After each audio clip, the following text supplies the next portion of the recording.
Mahirap ka ba magtrabaho sa ibang bansa o maging isang OFW? Depende yan sa'yo. Pwede oo, pwede hindi. Kadalasan lang naman tayo kung bakit gusto po natin magtrabaho sa ibang bansa dahil mas malaki naman ang kita talaga sa ibang bansa kaysa sa Pilipinas. Halos times 3, times 4 pa nga kung papalarin. At depende sa trabaho na ina-applyan mo. Ang pagiging isang OFW ay hindi biro dahil nandyan na yung homesick. Dapat laging matatag tayo at tanggapin na natin ang lahat na mangyayari, maging sa family natin o sa sarili natin, kasi hindi natin alam ang sitwasyon.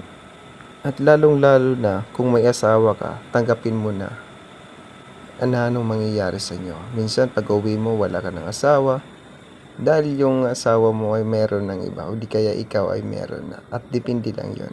At mas maganda pa rin na magkaroon kayo ng laging komunikasyon at may takot sa Diyos.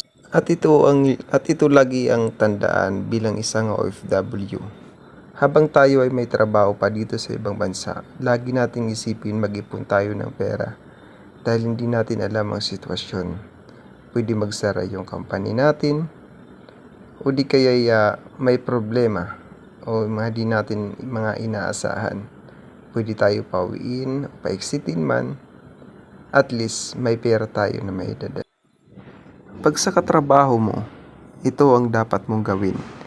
Lagi kang mabait sa kanila at iwasan mo yung mga bagay na ikakasama nila o ikakagalit para maiwasan ang gulo. At tandaan natin lagi, pumunta tayo sa ibang bansa para magtrabaho para sa pinapangarap natin sa buhay. Masarap magtrabaho na ang lahat ng katrabaho mo ay kaibigan mo at hindi ka mag-aalinlangan na lapitan sila kung may kailangan ka. At kung may problema man na dumating sa trabaho natin, iwasan magsisihan kung alam mo naman na ikaw ang may kagagawan. Dahil dyan nag-uumpisa ang gulo. Maging hanis tayo sa isa't isa. Nang sa ganun, malutas ang problema at di na lumala pa. Hindi talaga maiwasan ang mga ganyang bagay. Pero ito ang tandaan natin. Anuman ang trato nila sa iyo na hindi maganda, huwag ka pa rin magtanim ng sama ng loob sa kanila at magkaroon ng pagganti sa kanila. Dahil hindi maganda gumanti sa kapwa. Ipagdasal mo na lang sila. Diyos na ang bahala. Masarap kaya matulog nang walang problemang iniisip, di ba?